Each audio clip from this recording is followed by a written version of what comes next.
So hello, welcome back. Maria McMahon here with you again. And today I'm going to talk about red flag number 33. And that's the red flags of romantic predators, how to avoid the narcissist's trap. And so red flag number 33 is they create, narcissists being they, create and thrive on chaos. Now, life with a narcissist is never going to be peaceful and harmonious, because they get bored very easily. So after the heady days of the golden period, they start to realize that normal is not much fun. They get bored very easily. One of my group members actually said that her ex said he missed the butterflies he'd had in the beginning of the relationship, which, you know, apart from thinking poor diddums, made me think it was a little bit immature. Now, the reality is narcissists live in a fantasy world of their own making. Now, everyone who falls in love knows that crazy feeling of being in love and totally wrapped up in this exciting new person. But over time, things settle down and you get to know each other really well. And then real love blossoms as you learn to accept each other's good and bad traits. And we all have them. We know nobody is perfect. So we learn to compromise and build a strong relationship, allowing us to focus on the best parts of the person that we love, while accepting that, you know, they're not perfect and we're not. But it doesn't work this way with narcissists. Now, the romantic predator that you met in the beginning has vanished completely. And in his or her place, there is the person that you barely recognize anymore.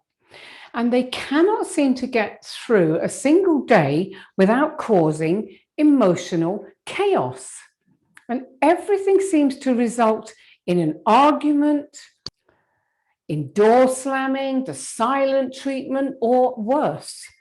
Now, narcissists don't want to live a normal, quiet life, so they manufacture stress and strife and chaos, and you're always in the firing line. You're always to blame, and they'll make your life impossibly stressful. And all of this causes you to be upset, and seeing you in such a state actually provides negative fuel for them, which is horrible when you think about it. Because normally when you're upset and someone who supposedly loves you sees that, first thing they want to do is comfort you and help you and give you advice and say, what can I do, you know?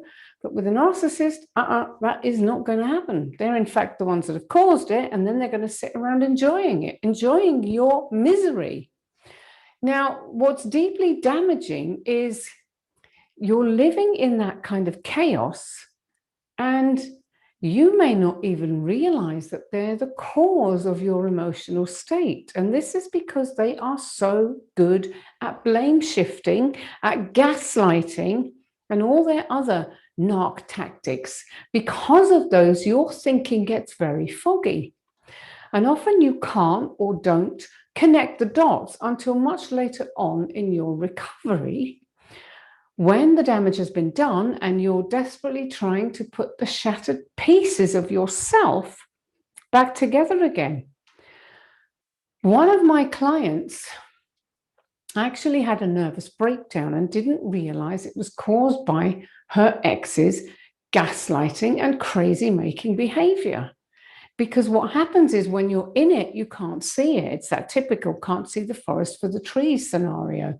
It's not until you get away from it and you break away and you start learning, you start healing, you start putting the pieces together that suddenly it all fits. And you're like, oh my God, you know, I've been abused by a narcissist.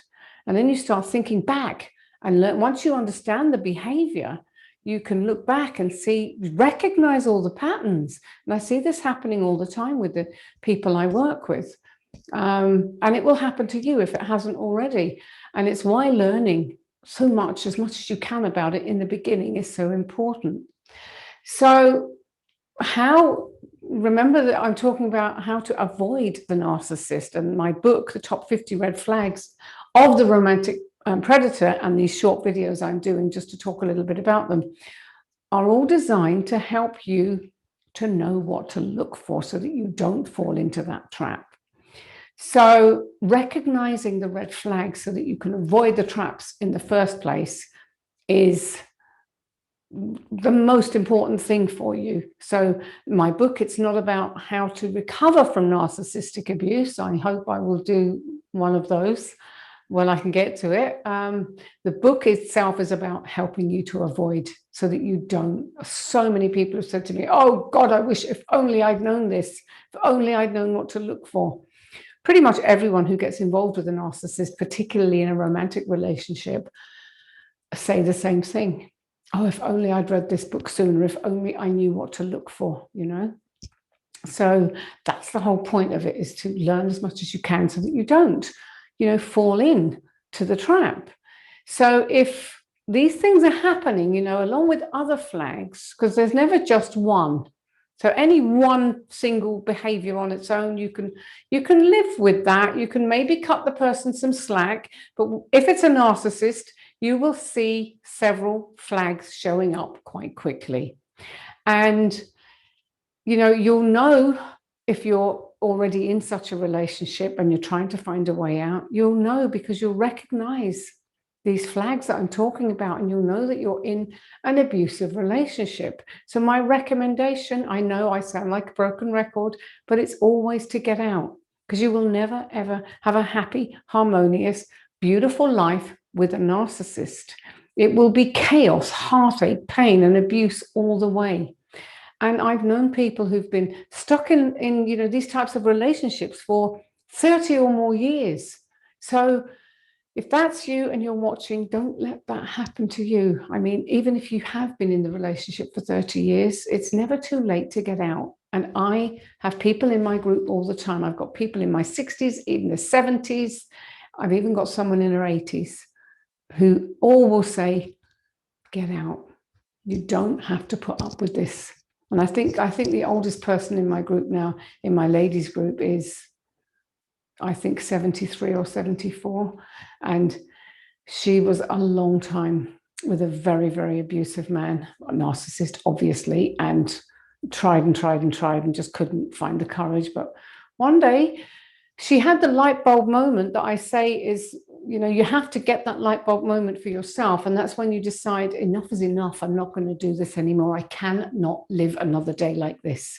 When you make that decision for yourself, that's when you'll be ready, no matter what's gone on before, no matter what it takes, you know, no matter what you have to give up, you know, a nice house, a secure future with this person, whatever, you won't care, because your sanity, your soul, yourself will suddenly jump out and say, I can't do this anymore. I've had enough of this. And that's a really amazing place to get to.